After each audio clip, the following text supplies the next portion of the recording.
You're listening to episode 30 of the Fed and Fearless podcast. On today's episode, I'm chatting with Char-Lee Cassel about how to incorporate intuitive eating from a Christian perspective. So stay tuned. Hi, I'm Laura Schoenfeld. I'm a registered dietitian and coach trained in functional medicine with a passion for helping women just like you ditch perfectionism and use food, fitness, and self-care to fuel your bigger God-given purpose. I believe that it's possible to achieve your biggest life-changing goals without the frustration, obsession, or negative self-talk that so many women subject themselves to every day. All you need are the right tools, the right mindset, and the faith to turn your dreams into reality. I'm here to guide you along the way.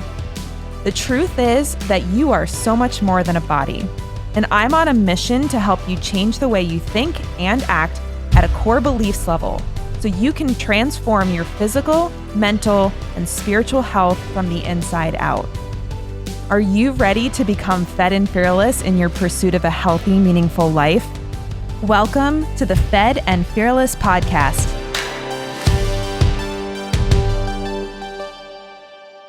Hey everybody, welcome back to the Fed and Fearless podcast. I'm Laura Schoenfeld. I'm your host as always, and I'm so excited about our interview today because it's a conversation that I honestly don't know a whole lot of other people on the internet having, and it was really exciting for me to get this opportunity to chat with her about all things intuitive eating and Christianity. So today on the show with me, I have Char-Lee Cassel. She's a registered dietitian and an intuitive eating coach for Christian women who are sick of struggling with body image and want to gain confidence with their food and exercise decisions. She has developed a positive body image and a healthy relationship with food and exercise through studying God's word and implementing the principles of intuitive eating in her own life. She's obsessed with Jesus, coffee, donuts, outdoor adventures, and motherhood. As you can see, Char-Lee and I have a lot in common, and we have a lot of similar beliefs and perspectives about nutrition and how our faith can play into our food and exercise choices. So this is going to be a really awesome interview, and I can't wait for you to hear it. So without further ado, here is Char-Lee. All right, everybody, I am so excited to have with me on the show today, Char-Lee Cassel. How are you doing today, Char-Lee? I'm doing well, Laura. Thanks for having me. Yeah, my pleasure. So if anyone who's listening to the podcast isn't familiar with you, I would love for you to tell us your story, specifically what brought you to where you are today as a Christian intuitive eating dietitian. Okay. Well, probably in my early 20s, I got interested in exercise and eating. I lived in Southern California then, and there was this huge drive, I think, to change my body and look a certain way. And so that's where I first got really interested in exercise and eating. I started working out and modifying what I was eating, dieting a bit. And then I was in a relationship with someone who I think really had, I don't know if you'd say an eating disorder, but really disordered eating. And he kind of taught me some really disordered beliefs around food and exercise. I was working out like twice a day and barely eating anything. I earned my food. I earned my worth based on how good I was with exercise and all of those things. And that's when I became like so interested in learning about exercise and nutrition. And at the time I was a psychology major, and I decided to pursue nutrition and exercise. And so a couple years later, I was in school for nutrition and exercise physiology, and things had progressed in terms of my own disordered eating, where I felt really out of control with food and stuff was really crazy. And I was very proudly explaining all of my food rules to someone. And she ever so gently just said, you might want to read this book, Intuitive Eating. I learned about it and it really helped me. And I think I was offended. I remember being a little bit offended. And then I did get the book and started reading it and just really related to the deprivation, dieting cycle, binging after restricting. And I also at that point had kind of started working with some people in school on eating and exercise things. I just kind of started recognizing like, oh, maybe this isn't serving me. Maybe this isn't healthy. And started working through intuitive eating. At that same time, I was diagnosed with an autoimmune disease. At the time, they had said maybe lupus, maybe rheumatoid arthritis. So I have this autoimmune inflammatory arthritis thing going on. And I was confused because I thought that I had been like eating and exercising for my health and doing all these things good for my health. So it was really frustrating to have that diagnosis, and I couldn't really keep it up anymore. The deprivation, the restricting was getting really severe, and then the binges, just that pendulum was getting even more extreme. And my body was falling apart. I all of a sudden had no energy. I was an avid CrossFit fitter and power lifter, and I couldn't hold on to a bar anymore. I couldn't keep myself on a pull-up bar. And so I started reading the intuitive eating stuff and giving myself permission to rest a little bit and work through the intuitive eating book. And it probably took me about 2 years of working through that stuff and working through my relationship with exercise, and those things were improving. And then so that was like 2015 when I got diagnosed and started intuitive eating. And then by the end of 2016, 2017, my faith just exploded. And I started to have this relationship with Christ and understand him on a level that I never had before. And that freedom, like knowing that my worth had nothing to do with whether I was eating intuitively or whatever those things were, that is what truly gave me freedom from worrying about food and exercise, from thinking about it all the time, from, I had gotten away from the restriction and the deprivation and those disordered habits around food.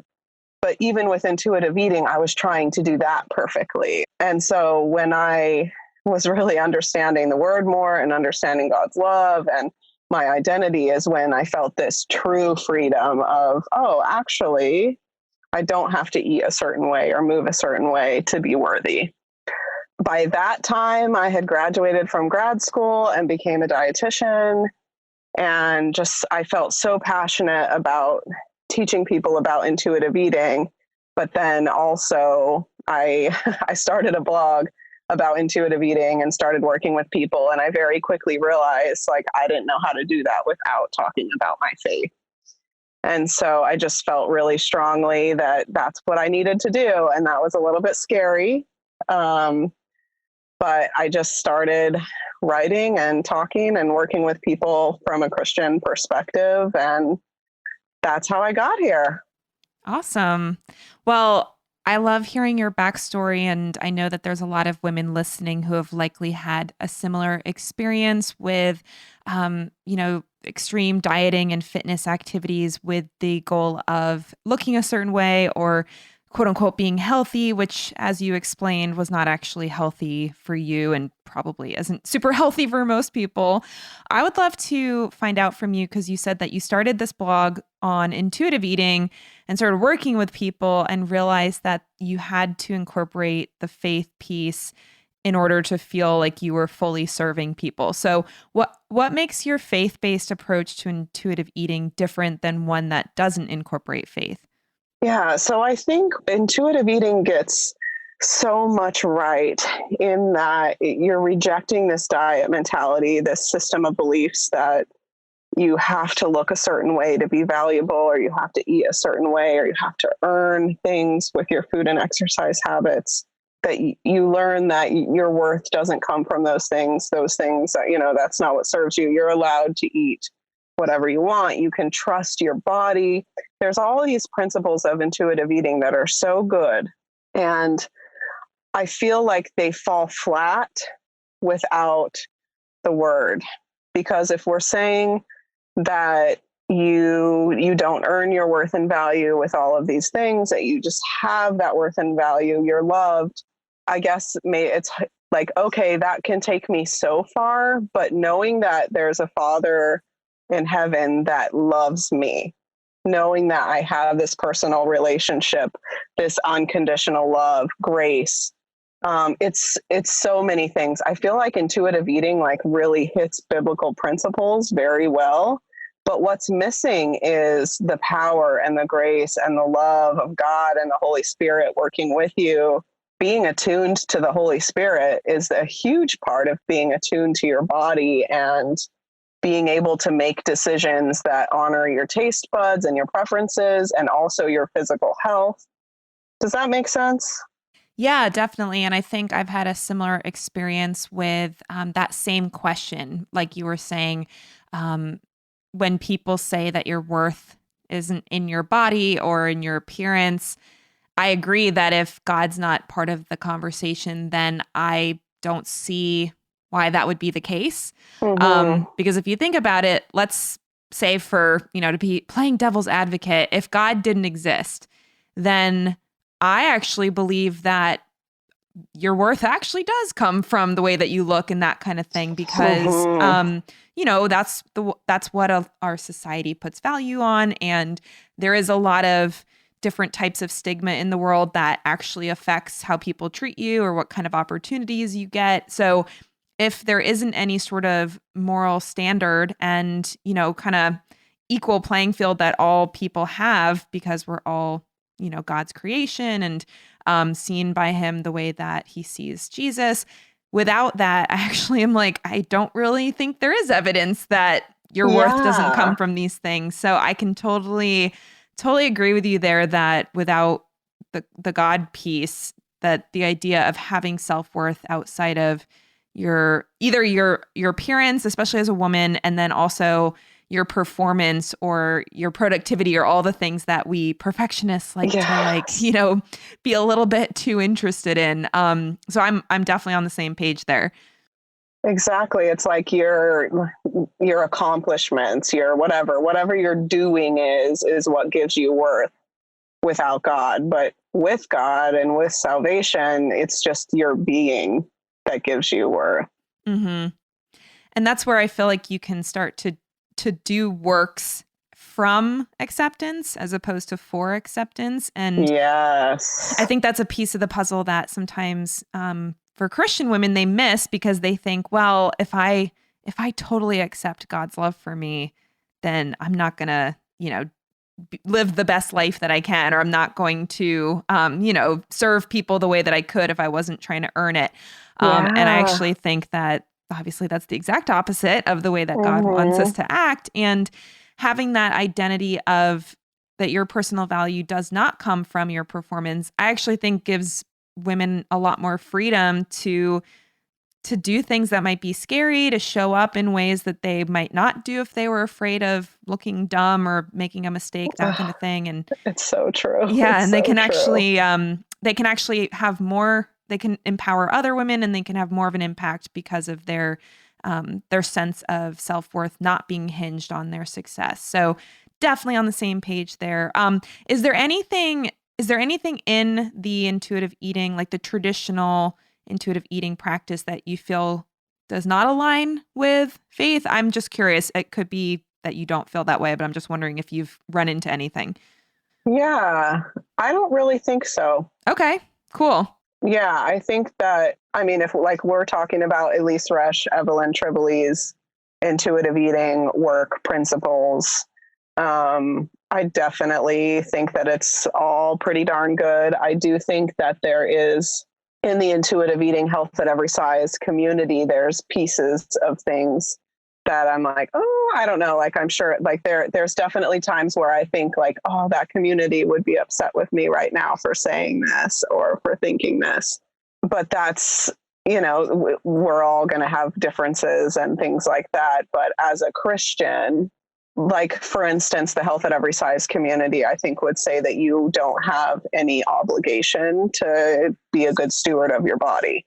But the Bible tells us that we are to be good stewards of our body. Now, that doesn't earn my worth or value, but I am called to do that. And through God's grace, if you're accepting God's grace, usually out of that comes the desire to do the things he's calling you to do. And one of those things is being a good steward to your body. Mm-hmm. Yeah, I feel like that can get really controversial in our current, like, just social media and all that kind of climate, because from my perspective, I do think that there are times where we have desires, like fleshly desires, that if you're not a Christian, it's just, hey, that's how I feel and that's what I want. And I'm going to just do it because that makes me feel good. And I feel like as a Christian, there's a lot of stuff that you might desire that isn't necessarily something that God would want you to pursue, or, maybe it feels good in the moment, but it's actually really harmful. So I do feel like that world can sometimes start to expand into this idea of, like, anything you want to do, whatever your desires are, that kind of thing.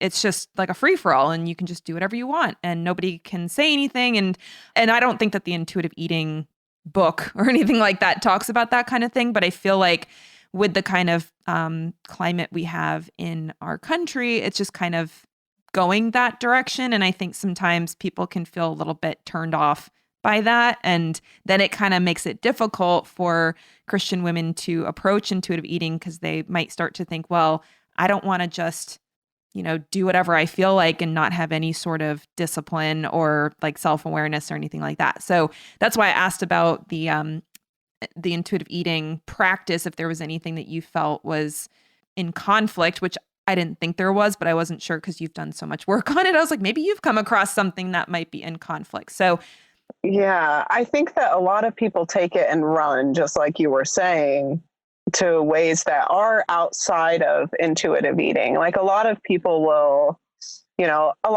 quickly describe intuitive eating as kind of diety, right? Like, you eat when you're hungry and you stop when you're full.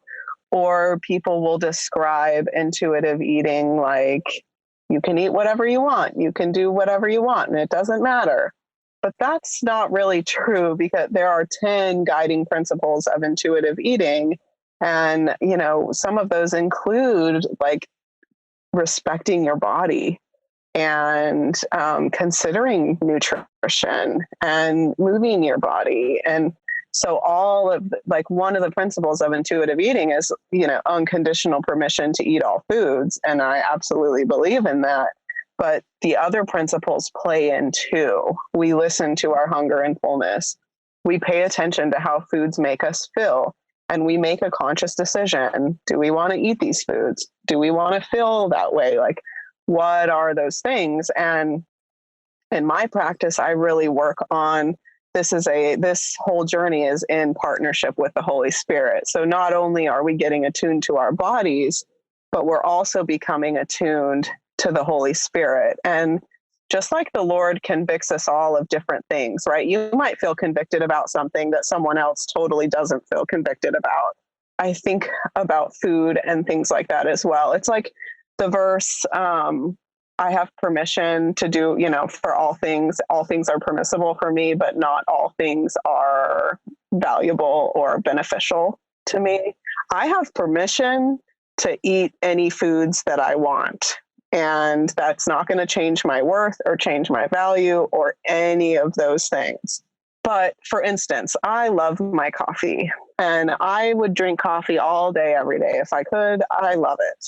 But I know that if I just drink a whole bunch of coffee, I'm going to feel really yucky, and I'm not going to be as available to serve and honor God. I'm going to be short with my son. I might snap at my husband. I'm going to have a headache. I'm not going to be as good when I'm working with clients, whatever those things are. And like, I feel this conviction from the Lord of like, girl, don't drink so much coffee, drink some water so you're able to do the work I'm calling you to do. So it's not that I can't drink coffee or I think I'm a bad person or anything's wrong with me if I drink more than 2 cups of coffee, but I'm using all of these skills and critical thinking and making the decision to do what works best for me and makes me the most available for the Lord. I love that. And I actually had that verse written down, like it's literally like on a piece of paper, and I forget the reason why I'd written it, but it's 1 Corinthians 6:12. It says, everything is permissible for me, but not everything is beneficial. Everything is permissible for me, but I will not be mastered by anything. And I think it's really interesting in just because of all the different influences with nutrition, and you're a dietitian as well. So obviously there are some foundational, biological and physiological things that we understand about food and nutrition and how things affect our bodies generally. And then, like you said, also personal experience can play into that as well. I think it is really helpful to come at this from a mindset of, like you said, unconditional permission. It's not like you're a bad person or a sinner if you eat something that isn't the best for your body, but is eating that stuff all the time actually something that is beneficial for you? Or do you feel like food is something that's actually running your life or mastering your life, as, for you wanted to use the term in the Bible? So, and actually, I feel like this leads me into a conversation I wanted to ask you about today, since I get a lot of questions about this from my Christian clients, and I would love to hear your perspective on it. Ironically, I'm like 2 days away from finishing a 21-day fasting practice with my church, and everybody's kind of addressed or approached the fast differently, but the idea was that there should be it has to be food in some way. I mean, they didn't say that we had to do it, and obviously people can do whatever they want, but our pastor was suggesting that if somebody was going to do it, it should be based around food and not like a social media fast or, a TV fast, that kind of thing. So I would be really curious to hear from you. How does spiritual fasting work if somebody is practicing intuitive eating? Yes, girl. This is so funny because I am also in the midst of a 21-day fast with my church. Maybe it's a thing. Maybe they've all just kind of decided together, we're going to do this. Yeah, I don't know. So my pastor really said you can fast from anything that you think is taking your time away from God. And I really agree with that. So I got bombarded with questions about this last year around Lent. And I was like, oh my gosh, I don't quite know how to answer this question, because I know that like Jesus assumed we would fast. He doesn't say if you fast, he says when you fast. This is a spiritual practice for a reason. But I also work with eating disorders, and I know like someone with an eating disorder should not be fasting from food. What does that look like? And so I kind of did some digging and learning about spiritual fasting.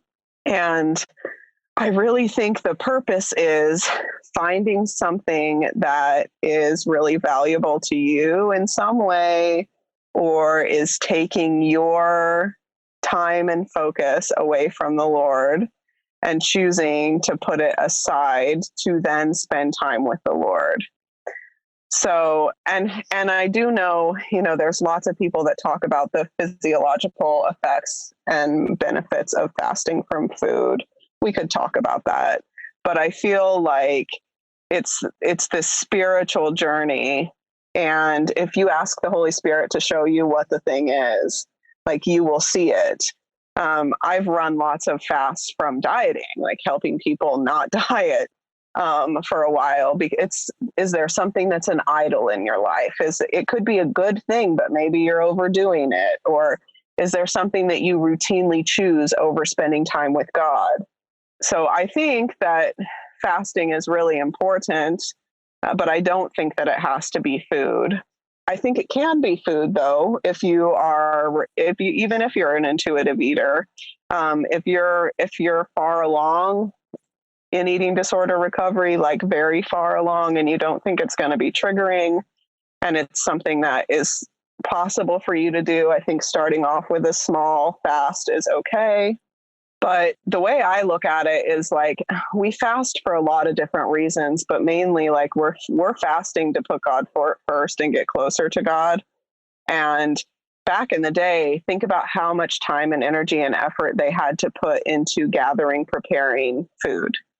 And like nowadays, depending on where you're at with food, but people don't spend that as much time doing all of that. So fasting then opened up a lot of available time for them for quiet time with the Lord for whatever that is now. Whereas now, for a lot of people, it doesn't open up a whole lot of time. And depending on where your heart is, I think a lot of people use it like as like, oh, I'm going to do this fast and I'm going to lose some weight. I'm going to do this fast and it's going to give me better health or whatever those things are, instead of I'm doing this fast to get closer to the Lord. So I think your intentions, your heart posture is really, really important. My pastor has been preaching about getting a breakthrough. That's what this whole thing is about. And he says that fasting and prayer are like the 1-2 punch. So whatever you're fasting from, whatever space that opens up in your life, take that time in prayer and in silence with the Lord and all of those things. And it's like this 1-2 punch to growth. So that's where I'm at with that. I think it like your intentions are what is key behind a fast. Definitely. I feel like our churches are like totally on the same vibe right now, because I'm pretty sure that, one of our pastors did a talk about the fasting and prayer combination as well. And I feel like, because our pastor, when he was talking about it being food specifically, I think his perspective was, we've done it before where he didn't specify that he wanted it to be food. And the reasoning that he gave, and I think, like I said, I agree with the idea that the fast is supposed to free up time and supposed to just give you more opportunity to connect with God. And for some people, fasting from actual food does help with that. One of the things he was mentioning was the idea that fasting helps you learn how to deny fleshly desires and not let your cravings for things be the thing that drives your decision making as well. And I think with the food thing, I mean, I've done the social media fast. We did a spending fast last year. Like, we literally said, okay, for 21 days, we're not going to spend any money. And there's definitely been some benefits to that for sure, because, if you go 21 days without spending money, it's like, oh, wow, I didn't realize how often I'm like just wanting to buy something on Amazon or that kind of thing. But I think he was saying that with the food fasting, you actually get into this state where you have to actually deny your deny physical desires. And, I would say, obviously, things like social media, we develop some level of addiction to. So you could argue that there is some physical element to that as well. But I know that from his perspective, the idea was to put ourselves into a state where there was some like true physical denial of comfort. Yeah. Which, to be honest, like I it's biblical and I see it, and I don't see that there's anything wrong with it. But where the struggle comes in is the culture that we're in today. If you let diet culture creep into that, like, then we're in a world of hurt. Yes.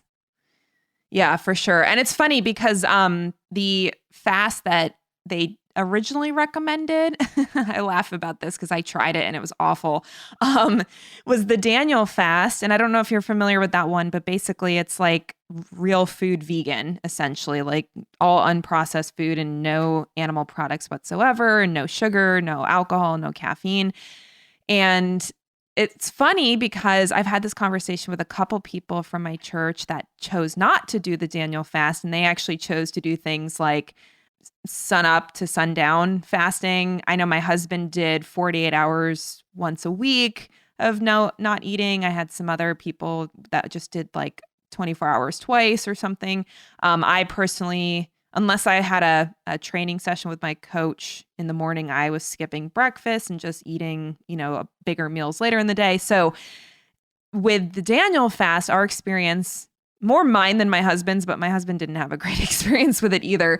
I actually found that I was thinking more about food and was like super distracted because I was trying to eat enough and was trying to figure out what I could eat and following these rules. And it was more distracting. And honestly, I would eat a giant meal and then be hungry an hour later. And I was like, what? I don't understand what the point of this is, because it's completely just like distracting me from the whole purpose. And now I'm thinking more about food when I really wasn't before. So that's why, like, when I decided what I was going to do, I ended up fasting from coffee, sugar, alcohol, and mostly breakfast. Like I said, I wasn't going to skip breakfast before a workout, but I found that so much easier because I didn't really have to think about it. It was just kind of like, okay, I'm just going to not have breakfast and I'll eat a little bit more with my other meals.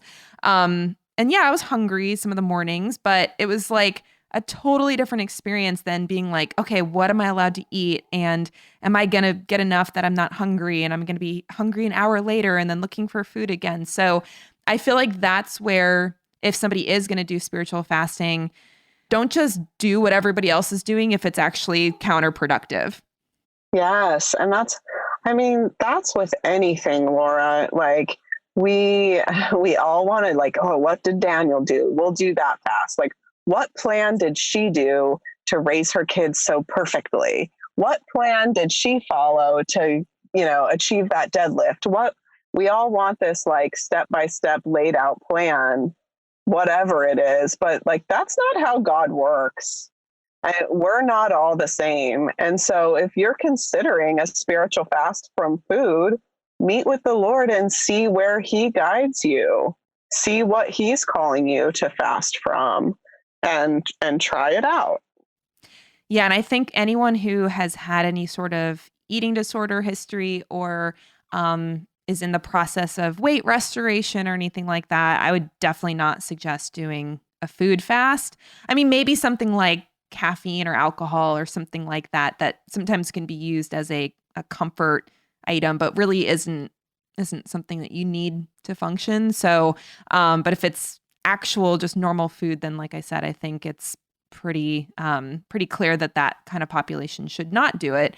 And then even somebody who, if you have like reactive hypoglycemia or something, and anytime you're fasting, you just completely have, just can't function, then you might want to think about, is that actually the best thing for you to be doing? Since there are so many different reasons why people might not tolerate fasting, especially with our complicated health histories, that kind of thing. So, and I don't particularly care for fasting myself, but this has been an interesting 3 weeks to just see how I do with it. And, yeah, I don't think I could do it with what my husband does with the 48 hours. I think I would probably go nuts. But for me, skipping breakfast is like, I spend that time, instead of cooking and eating, I spend it with Bible study and prayer journaling and that kind of thing. So I'm like, all right, I feel like this is much more the point than it was when I was completely distracted trying to figure out what food I was going to eat. Yes, yes. So I'm with you 100% on that. So I am taking this 21-day fast, like, from my phone. So not like I'll answer phone calls. I'm recording this podcast on my phone, but like, I'm not listening to podcasts. I'm not checking my email. I'm not looking at social media. Like, I'm not doing any of those things on my phone, because I really recognize, like, picking my phone up and opening some stuff and scrolling a little bit and whatever. Like, I did that when I was anxious. I did that when I was bored. I did that for some distraction. Like, it was kind of taking up a lot of my time.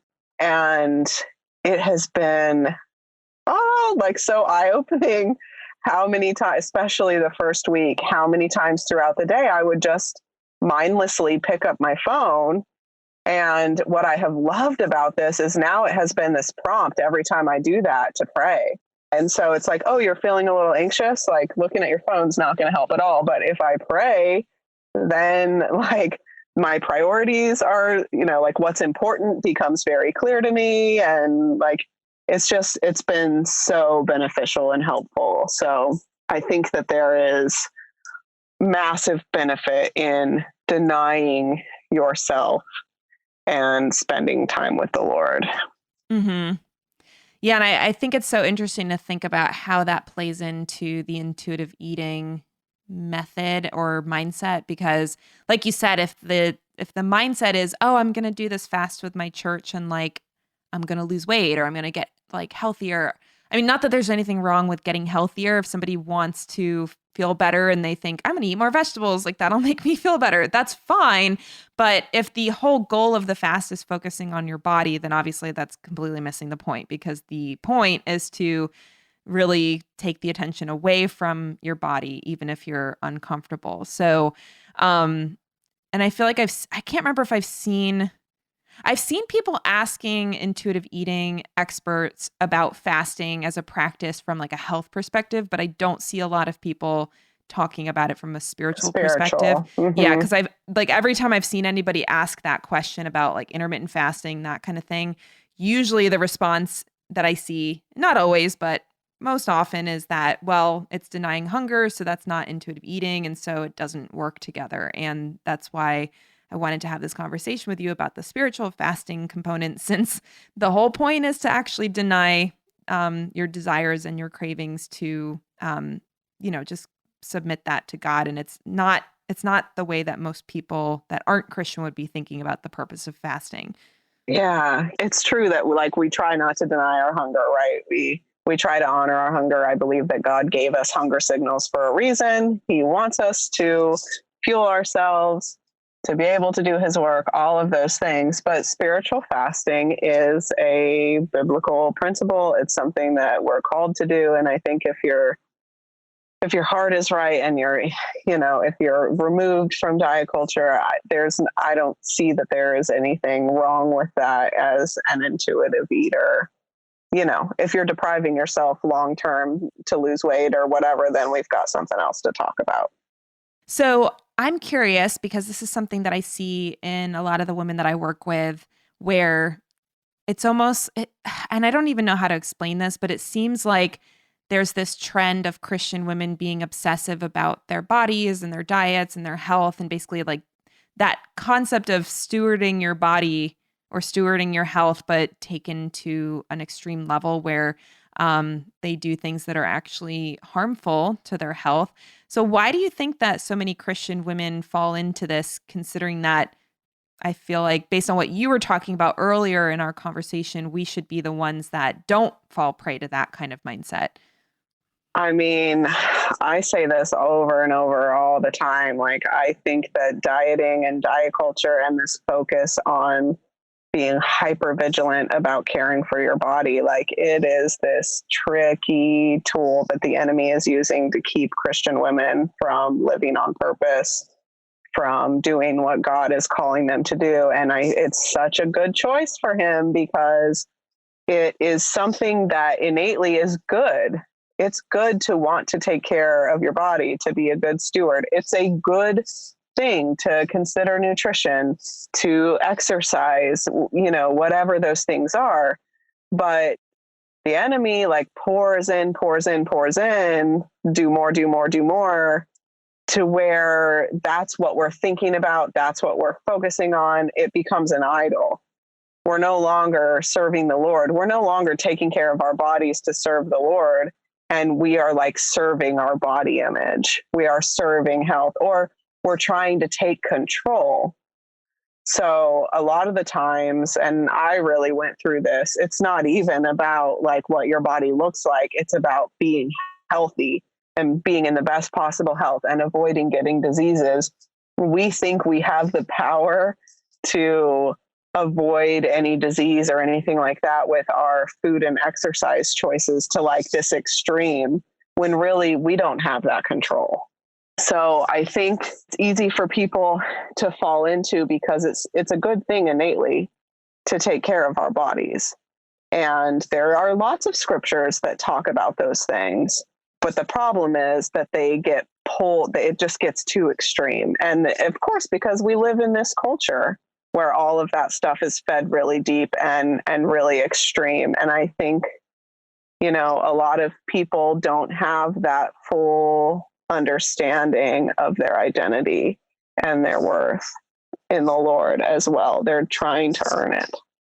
Yeah, I feel like that piece of the control is a really common theme that I see. And it's tough because on one hand, I feel like we live in this environment that is kind of designed to not be conducive to our health. So if you think about it, like if you're eating foods that are manufactured, there's food scientists that create those foods to make them more appealing and attractive and make them harder to eat mindfully. And there's that environmental influence, as well as the idea that like our day-to-day lives, you could hypothetically do very little physical activity and still function as a human in today's society. Whereas even just like 100 years ago, if you think about things like cooking and doing laundry and all of that was very physical. So you couldn't avoid doing physical activity just to be like moving through your life. So I feel like we live in this environment where it's kind of stacked against our health, and we do have to make some decisions and have some discipline around not doing things that are just easy all the time. But on the other hand, like you said, you could be doing everything 100% perfect, quote unquote, because obviously that's kind of not even a real thing, but you could think that you're doing everything perfectly and still have illness. I mean, I've seen two women in the alternative health, kind of like real food paleo sphere, both in their early 30s, recently be diagnosed with cancer. And they're both, they eat healthy food and they exercise and they do like non-toxic cleaning products and, clean beauty stuff and all of that. And they still got cancer. And I'm not saying that there's anything like, it is not their fault. It's not like, they should have done something differently. But I think that's a great example of a situation where, and this, I see this happening all the time. I've talked to patients that they've had family members like this, where it doesn't actually, you don't get protected against bad things happening to your health or anything just because you make all these quote unquote really good decisions. So I feel like from a mindset perspective, we have to get to a place where we can see that there's value in making certain decisions. And sometimes those decisions are more challenging. Like I know for me, if I didn't think exercise was going to benefit my body, I'd probably not do as much as I do because sometimes I just feel like not going to the gym. But I know that from long-term experience that if I'm active at a certain level, I feel my best. It helps me, just have good energy and have good mobility and all of that. So sometimes I have to make decisions that go against my immediate desires on a day-to-day basis. But at the end of the day, I'm also not thinking, as long as I exercise at least 3 or 4 days a week and I eat these vegetables and I eat grass-fed meats and all of this stuff, then I'm not ever going to get sick, because that's not true. And I think that that's the belief that, at least in the wellness space, wellness is kind of in quotes, it's kind of this belief that like you're 100% responsible for the outcome of your health. And I feel like that's a dangerous message, because I believe in personal responsibility for choices. Obviously, like you're choosing your behavior, but you're not 100% responsible for the outcome of those choices. And that's where I feel like people get confused, because it's like, I thought I was doing everything right. How did this happen? And from a Christian perspective, obviously we know God's in control and he's the one that allows things to happen to us or doesn't allow them to happen to us. We're not the ones that decide on that.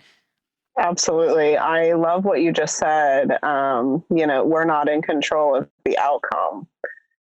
That has been my 2020 phrase, is like, I will not be attached to the outcome.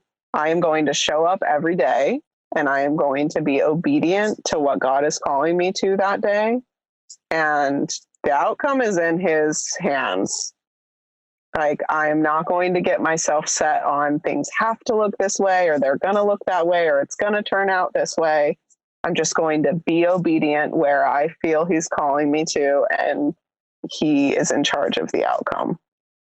I love it. I feel like that can apply to people in business as well, since there's so much of that. I've had to go through a lot of that business wise in the last couple months and the last year or so. And it's been quite humbling to have that experience. So, and the same thing goes for people's health as well. And it's not easy. It's not something that's like, oh, I just decided I'm not going to care about what happens to me. Like, I'm just going to, be totally at peace no matter what happens. But I think the more we can develop that as a skill, the more we're going to be able to, really show up and do the things that we feel God's asking us to do without being afraid or without being like disappointed if things don't turn out the way that we were expecting them to. Now, I feel like I could keep talking with you about this for a long time, but I know that we have just a couple minutes left. So based on what you just said, I know that you are releasing the outcome of the work that you're doing to God, but I'm curious, what is your big vision for the work that you're doing and the impact that you hope to have on the world? Oh my gosh, that's a big question, Laura. You got 2 minutes to answer it. It's really funny because you just said about business and, I've experienced that in the last couple of years.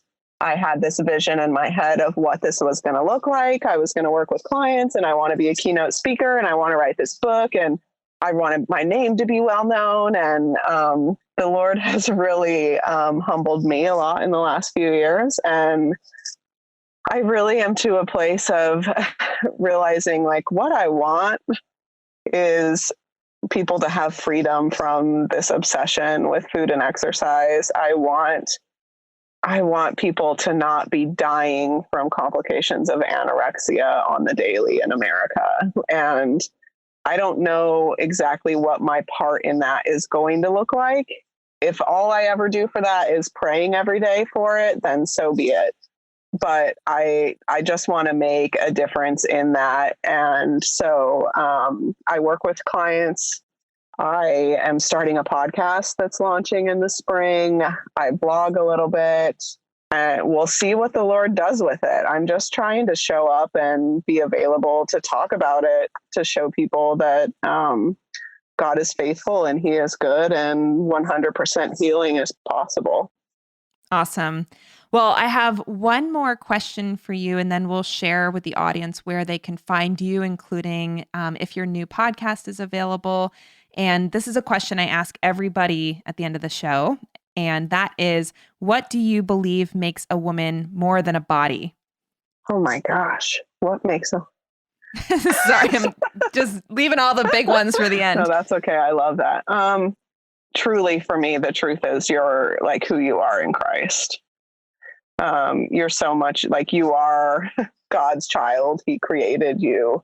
Your relationship with him, your salvation is everything. Your purpose in him, your identity in him. I mean, I used to think that my body was like the most important thing. And now really it's just what's helping me walk around on this earth. But who I really am is who God has called me to be. I love it. Now, like I said, I know that there will be people wanting to find more from you, like your blog and your podcast. So, and we'll put links into the show notes, but where can people find you if they want to learn more about the work you do and your perspective on these big topics? So my blog is charleecassel.com. I'm also on Instagram at charlie.cassel. And the podcast is Intuitive Eating for Christian Women. And it should be available spring of 2020. Awesome. Well, like I said, we will put links to all of that in the show notes. And Char-Lee, I just want to say thank you for coming on the show today and chatting about some stuff that I don't think is often talked about in the world of health and even in the intuitive eating space. So I really appreciate your perspective and just love to see the work that you're doing and can't wait to see your podcast or listen to it when it comes out. Yeah, absolutely. Thank you so much for having me. Awesome. Well, thank you to all you listeners who spent the last almost hour with us, and we will see you here next time on the Fed and Fearless podcast. Take care, everybody. Hey everyone, Laura Schoenfeld here again. Are you one of the nearly 45% of female athletes who experience menstrual irregularity? Have you gone more than 3 months in a row without a period? If so, keep listening because I have a special training just for you. As a women's health expert and functional medicine dietitian, I've successfully helped hundreds of women recover their periods quickly with my evidence-based holistic approach, whether they had hypothalamic amenorrhea, polycystic ovarian syndrome or PCOS, or post-birth control syndrome. Seeing these women recover their hormonal health, get their period back, and even get pregnant was truly a joy. And I knew I just had to get this information out to as many women as I could. And I can't wait to share this truly life-changing information with you too. That's why I'm excited to share with you my free online video training, How to Get a Regular Period Without Birth Control. On this free training, you'll learn why any woman who wants to get her period back and get pregnant should not take the birth control pill. The single most important thing women must know about following the right diet if they want to get their period back and prepare for a healthy pregnancy. Why quitting exercise isn't necessary for period recovery, but you do have to have the right approach to working out. Why chasing weight gain or even weight loss is a total waste of time when trying to recover a normal menstrual cycle. You'll also learn 5 common myths preventing so many women from getting their period back so they can get pregnant naturally. And even their doctors are confused about these 5 myths.